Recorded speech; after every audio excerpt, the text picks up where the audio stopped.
예, 안녕하세요. 지난 시간에서 3편 지료 공과금 시작하도록 하겠습니다. 자, 지료 공과금은 제가 저번에 이제 교재를 설명할 때도 그림을 하나 그려주고 이거를 잘 기억하셔야 된다라고 말씀을 드렸었죠. 이제 그 부분 먼저 정리를 좀 하도록 할게요. 우리가 이제 지료를 낸다라고 할 때요. 이제 하나의 예를 들어 설명을 해보면, 자, 예를 들어서 전기요금이라고 합시다. 그러면 이용기간이 있겠죠. 전기요금이니까 뭐 한전이겠죠? 이용기간이. 자, 전기요금을 쓴 사람한테, 그러니까 납부자가 되는 거죠. 납부자에게 납부요구를 합니다. 납부요구를 하는 거예요. 돈을 내시오. 뭐 전기요금이 얼마가 나왔습니다. 뭐 이런 식으로 하게 되는 거죠. 그러면 그걸 한전에 직접 내는 것이 아니라 납부자는 누구한테 내요? 은행한테 내죠. 은행에게 내게끔 되어 있습니다. 그러면 이용기간도 누구한테 돈을 받겠어요? 은행한테 받겠죠? 은행한테 역시 받을 거예요. 근데 이 은행과 은행 사이에는 뭐가 있느냐? 결제원이 있는 거죠. 금융결제원이. 그래서 이 결제원이 정리를 해주는 거죠. 뭐 여기서 받아가지고 뭐 그 잔액을 열로 보낸다든가. 그런데 그 전에 돼야 되는 것이 뭐냐면 이 결제원의 이용기간이 등록되어서 승인이 되어 있어야 되는 거죠. 그래야지만 이런 과정을 거쳐가지고 우리가 지료요금을 납부를 하게끔 되어 있는 거죠. 네. 그래서 이제 이 부분에 대한 거는 아마 몇 번 더 그림을 보면서 이제 설명을 하게 될 거니까 이 그림은 그냥 놔두도록 할게요. 자, 그러면 이 지료공과금 1번부터 보도록 합시다. 다음 중 지료제도의 특성 중에서 현금 또는 수표의 소지에 따른 분실이나 도난, 위조, 변조 등의 위험성이 없는 것. 자, 위험성이 없으니까 뭐란 얘기예요? 안전하다는 얘기죠. 지료제도의 특성은 안전성, 편리성, 저렴성 대신 신속성의 결여입니다. 이런 단점은 좀 있죠. 단점은 있지만 그래도 이거보다 중요한 것은 안전하다라는 거, 편리하다라는 거, 그리고 저렴하다라는 것이 중요하기 때문에 신속성은 좀 양보를 해도 그래도 이 세 가지에 집중을 해주는 거죠. 그래서 지료제도 특성 4가지, 안전성, 편리성, 저렴성, 신속성의 결여. 그 중에서 이 부분에 대한 얘기는 바로 1번 안전성이다 라는 거 정리를 하시면 되고요. 자, 그러면 지료는 여러 가지가 있습니다. 여기 나오는 건 장표 지료가 있고요. 인터넷 지료, 자동이체, 납부자 자동이체, 대량지급 이런 식으로 있는데요. 수수료에 따라서 출금일로부터 3영업일 또는 7영업일 걸리는 지료 업무는 무엇인가?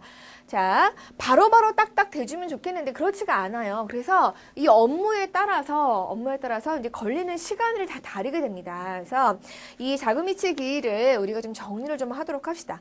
장표 지료의 경우에는 며칠이 걸리냐? 이건 수납일로부터 2영업일이 걸리죠.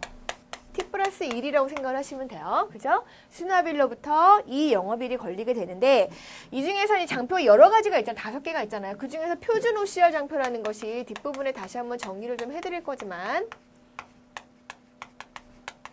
이 표준 OCR 장표의 경우에는 수납일로부터 3영업일이죠. T+3일이다 라는 거. 자, 인터넷으로 생각을 하면 인터넷으로 굉장히 빨리 걸릴 것 같죠. 그렇지만 빠르진 않습니다. 그래서 인터넷으로 역시 T+2일, T+2일이다. 다만 인터넷으로 사용을 할 때요. 지방세도 낼 수가 있거든요. 지방세의 경우에는 7일이 걸립니다. 지방세의 경우는 T+7일 이렇게 되고요.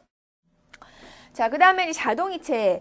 자동이체의 경우에는, 자동이체는 이제 어떻게 되느냐. 출금일로부터 3영업일 혹은 7영업일이 됩니다. 3 또는 T+7일이 되죠. 자동이체의 경우는. 자, 그럼 이게 바로 자동이체가 되겠네요. 그죠? 수수료에 따라서 출금일로부터 3영업일 또는 7영업일. 이렇게 되는 건 자동이체다. 자, 납부자 자동이체라는 건 뭐냐면 출금일 다음 영업일이죠. T+1, 대량지급도 T+1 이런 식으로 됩니다. 그러니까 각각의 업무에 따라서 자금이체 기일이 얼마나 걸리는지 여러분이 꼭 기억을 해두시길 바랍니다. 이 부분 중요하니까 기억을 좀 해두시고요. 3번 다음은 지료 업무에 대한 설명이 잘못된 것을 고르시오. 자, 현대적 의미의 지료 제도는 오스트리아에서 실시한 크레딧 트랜스퍼 시스템이다. 맞고요. 그 다음에 지료제도는 서민의 제도이기 때문에 앞부분에 얘기했죠. 신속성보다는 안전성과 저렴성이 더 중요하다. 그래서 지료제도의 특징으로서 신속성이 결여라는 부분이 있었죠.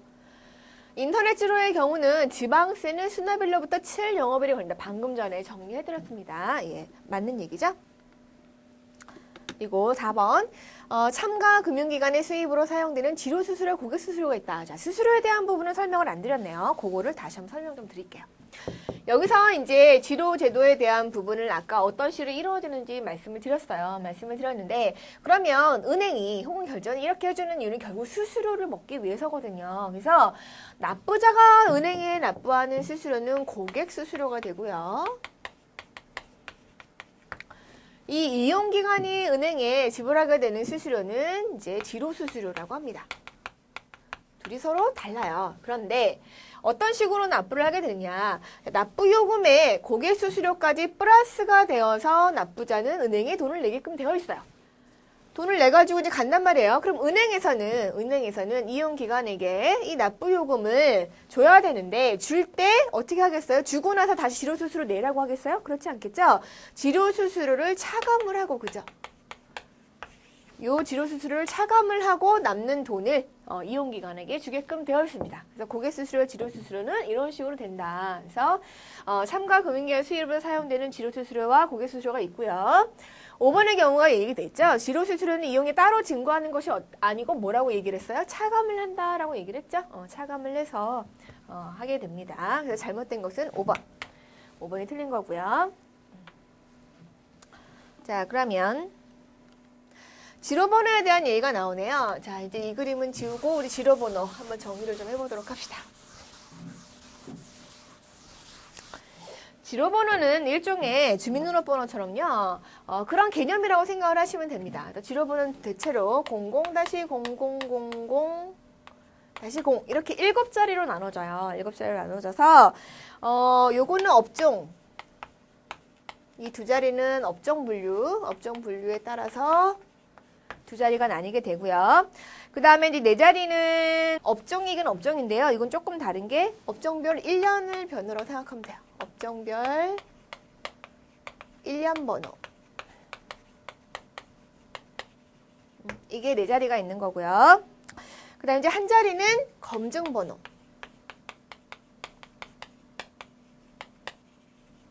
이렇게 부여하는 것이 바로 지로번호입니다. 이 지로번호는 모든 업무에 다 부여하는 것이 아니라요. 장표지로 업무랑 이 장표지로 안에는 인터넷지로도 포함이 됩니다. 장표지로 업무랑 그 다음에 자동이체.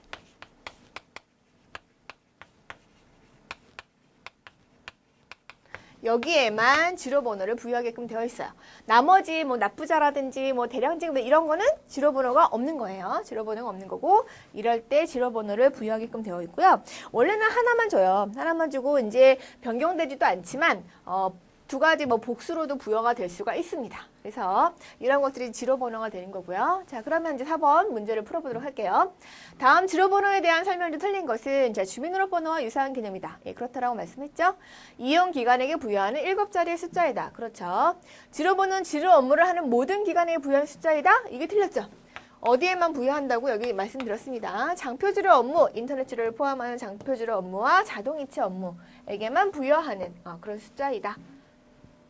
그리고 이제 업종분류 2자리, 업종별 1년번호 4자리, 검증번호 1자리로 구성되어 있다. 지로번호는 필요한 경우 복수로도 부여될 수 있다. 원래는 하나지만 복수로도 가능하다. 여기까지 정리가 되시면 되겠습니다.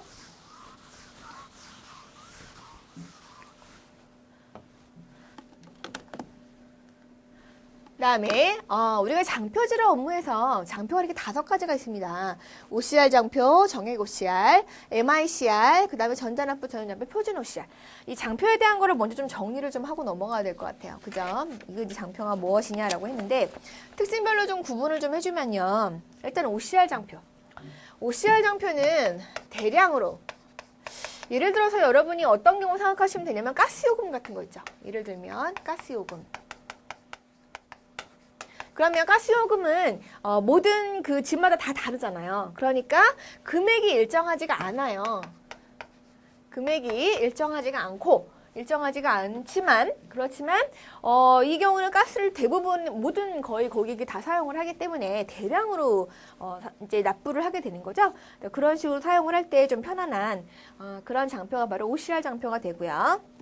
정액 OCR은 뭐냐면 얘는 대신 예를 들어 신문대금이라고 생각을 하시면 돼요. 신문대금 15,000원이면 15,000원, 뭐 2만 원이면 2만 원 이렇게 정해져 있죠. 정해져서 얘는 정말 말 그대로 금액이 딱 정해져 있는 거예요. 금액이 정액으로 딱 정해져 있는 그런 것이 정액 OCR 장표고요. 그 다음에 이제 MICR이라고 나옵니다. MICR은 뭐냐면요. 금액이라든가 이런 게 정해져 있지가 않아요. 그래서 본인이 금액이나 납부자 명이라든가 이런 거를 수기로 쓸 수 있게끔 되어 있습니다. 예를 들면 어떤 거냐면요. 기부금 같은 거요. 기부금을 얼마 낼지는 본인한테 달려있는 거죠. 내가 이제 뭐 예를 들어서 기부를 얼마를 내야지 마음 먹고 갔어요. 근데 이제 가서 마음이 더 변해가지고 더 많이 쓸 수도 있는 거고, 그죠? 더 적게 낼 수도 있는 거고, 이런 식으로 해가지고 이런 부분은 칸이 비어있고 내가 수기로 쓰게끔 그렇게 되어 있는 것이 이제 MICR 장표고요. 그 다음에 표준 OCR 장표라는 게 있습니다. 이 표준 OCR 장표는요. 딱 4대 기간만 이용을 해요. 얘네 경우는 4대 기간. 자, 어디냐? KT. 그 다음에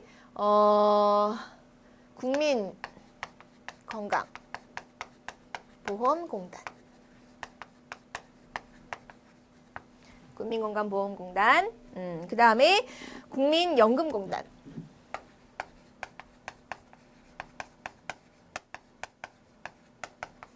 국민연금공단. 그리고 하나는 한전.